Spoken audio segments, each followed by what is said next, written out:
जमींदार साहब, आप तनिक तो दया कीजिए हम गरीब पर। हम अपने बच्चे को लेकर कहाँ जाएंगे, और बूढ़ी माँ भी है जो इतने दिनों से बीमार है। आप थोड़ा तो रहम कीजिए।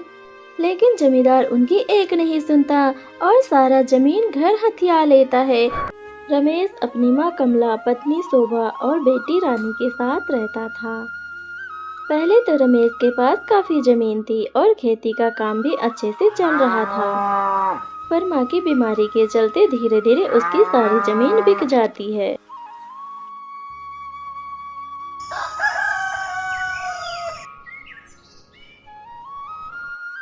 उसका परिवार तो पहले से ही गरीब था, लेकिन धीरे धीरे उसकी हालत और भी ज्यादा खराब हो जाती है। घर की जरूरतों और माँ के इलाज के लिए रमेश ने गांव के जमींदार से पैसे उधार ले लिए। रमेश के पास अभी भी थोड़ी सी जमीन तो बची थी, लेकिन उसके पास इतना ज्यादा अनाज नहीं हो पाता था जिससे वह अपने परिवार का गुजारा अच्छे से कर सके। खेत से होने वाले अनाजों से वह थोड़ा सा अनाज अपने घर वालों के लिए रख लेता था और बाकी का बचा हुआ अनाज शहर जाकर बेच देता था। उससे मिले पैसों से वो अपना कर्ज चुकाने की कोशिश करता था, लेकिन खेती कम होने की वजह से अनाज भी कम उगता था और इससे पैसे भी कम मिलते थे, जिससे उसे कर्ज चुकाने में बहुत ही ज्यादा मुश्किल हो रही थी।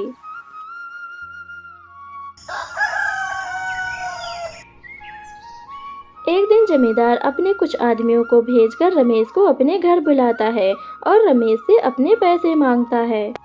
मालिक, मुझे कुछ और वक्त दे दीजिए। मैं अपनी माँ के इलाज के लिए पैसा इकट्ठा नहीं कर पा रहा हूँ और मैं आपका पैसा कैसे दे पाऊँगा। मालिक, आप मुझे थोड़ा सा मोहलत और दे दें, मैं ज़रूर आपका पैसा चुका दूँगा। देख रमेश, मुझे अपने ये मगरमच्छ के आंसू मत दिखा। जो भी पैसा लेता है वो देने का नाम ही नहीं लेता है। लेने के लिए तो वो पहले आगे आ जाते हैं, लेकिन जब उन्हें वापस करना होता है तो रोना रोने लगते हैं। और ये जब पैसे देने की औकात नहीं होती तो लेते क्यों हो? अब मेरी बात कान खोल के सुन लो। मैं बस 2 महीने का मोहलत देता हूँ, और अगर 2 महीने के अंदर मुझे मेरे पैसे नहीं मिले तो मैं तेरा घर जब्त कर लूंगा और तेरा परिवार रोड पर आ जाएगा। फिर तू मुझे कुछ मत कहना, क्योंकि मैंने 2 महीने का मोहलत पहले ही तुझे दे दिया है। उसके बाद मैं कोई रियायत नहीं बख्शूंगा। इतना कहकर जमींदार रमेश को घर वापस भेज देता है। रमेश किसी तरह रोते रोते अपने घर वापस आ ही रहा होता है। तभी वह सोचता है कि इस बार तो फसलें भी बहुत ज़्यादा खराब हुई हैं, बारिश भी बहुत तेज हो रही है, ऊपर से सर्दियों का मौसम भी है। अब मैं कैसे क्या करूँगा, अपने परिवार को कैसे बचाऊँगा, खराब फसलें कौन खरीदेगा। सोचते सोचते रमेश कब घर पहुंच जाता है उसे पता ही नहीं चलता। उसकी पत्नी और बेटी आंगन में उसका इंतजार कर रही होती हैं।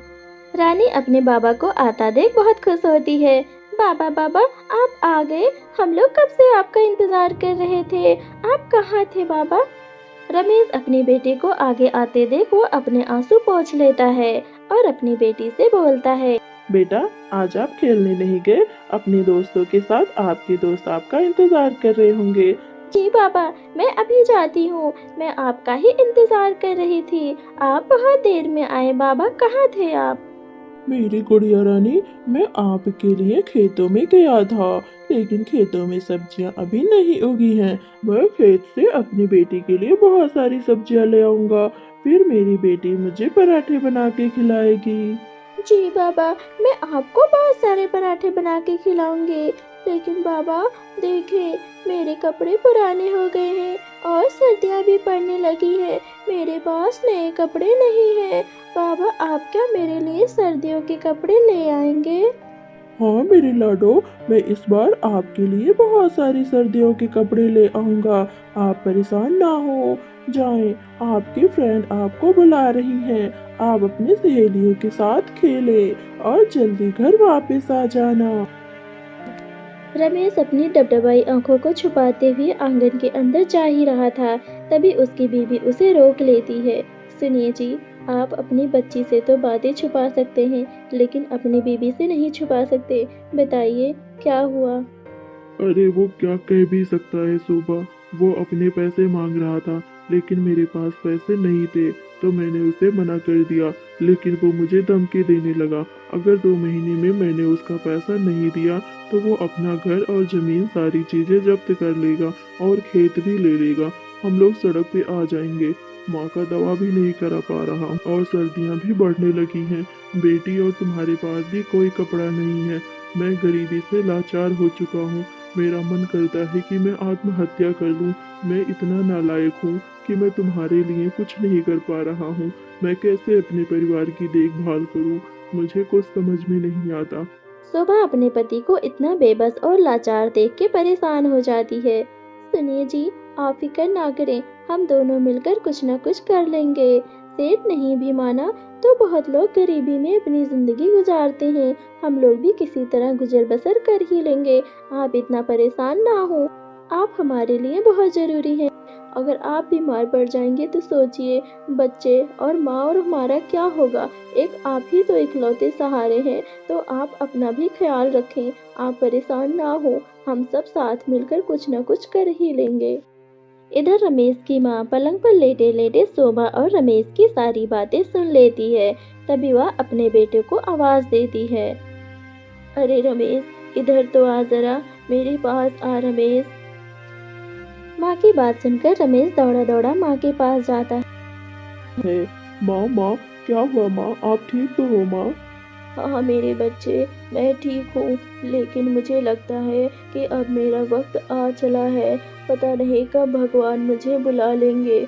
मेरा पैर कब्र में लटका हुआ है। तो मेरे कारण पूरा जमीन जायदाद सब गिरवी रख दिया, सब बेच दिया। अब जो जमीनें बची हैं उसको भी तू नीलामी मत होने दे।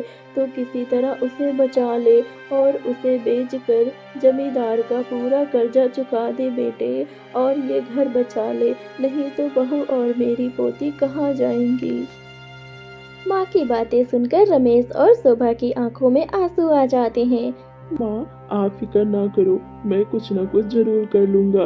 आप परेशान ना हो, आप चुपचाप सो जाएं, नहीं तो आपकी तबीयत और भी ज़्यादा खराब हो सकती है। धीरे धीरे वक्त गुजरता गया। उसकी फसलें भी बारिश की वजह से खराब हो गई थी, इसीलिए उसका फसल भी नहीं बिका था। उसने बहुत कोशिश की कि गांव से किसी से उधार ले ले, लेकिन गांव के लोगों ने भी उधार देने से मना कर दिया। रमेश और शोभा ये बात सोच सोच कर परेशान हो रहे थे कि सर्दियों में उनका गुजर बसर कैसे होगा। अब उनके पास कोई भी चारा नहीं था। यही सब सोच सोच के दोनों लोग बहुत परेशान हो रहे थे। ऐसे ही दिन गुजरते जाते हैं। एक दिन जमींदार उसके घर पर आ जाता है। जमींदार को आता देख रमेश को यह समझने में देरी नहीं लगी कि वह किस लिए आ रहा है। जमींदार अपने पैसे मांगने लगता है, लेकिन रमेश के पास तो पैसे थे ही नहीं, तो वो कहाँ से देता। मालिक मेरे पे रहम करे, मैं कुछ दिनों में आपके पैसे जरूर वापस कर दूंगा। आप देख रहे हैं सर्दियाँ कितनी बढ़ गई हैं, कहीं काम भी नहीं मिलता है और मैं आपके पैसे लेकर कहाँ ही जाऊंगा। इसी गांव में रहता हूँ, आप थोड़ा सा भरोसा रखें, मैं आपके पैसे जरूर वापस कर दूंगा। लेकिन जमींदार रमेश की एक नहीं सुनता और अपने आदमियों से कहकर उसके सारे सामान बाहर फिकवा देता है। रानी यह सब देखकर बहुत रोने लगती है और अपनी माँ की गोद से लिपट जाती है। तभी शोभा जमींदार से कहती है, जमींदार साहब, आप तनिक तो दया कीजिए हम गरीब पर। हम अपने बच्चे को लेकर कहाँ जाएंगे, और बूढ़ी माँ भी है जो इतने दिनों से बीमार है। आप थोड़ा तो रहम कीजिए। लेकिन जमींदार उनकी एक नहीं सुनता और सारा जमीन घर हथिया लेता है और उन लोगों को घर से बाहर फेंक देता है।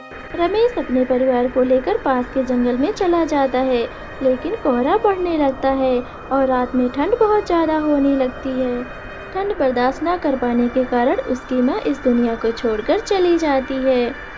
रमेश इस बात से बहुत डर जाता है कि उसकी आंखों के सामने उसकी माँ ने दम तोड़ दिया और वो कुछ न कर सका। रानी की तबीयत दिन ब दिन बिगड़ती जा रही थी। रमेश ने अपनी माँ को तो खो दिया था, लेकिन वह अपने बेटे को नहीं खोना चाहता था, इसलिए उसने बहुत सोच विचार किया और अंत में उसका फैसला यही हुआ कि हम घर छोड़कर यहाँ से कहीं चले जाएंगे। फिर रमेश अपनी पत्नी और अपने बेटी को लेकर वहां से शहर चला जाता है। शहर जाने के बाद वह लोगों के घर काम करने लगता है और उसकी पत्नी शोभा भी इधर उधर लोगों के घर झाड़ू पोछा का काम करने लगती है।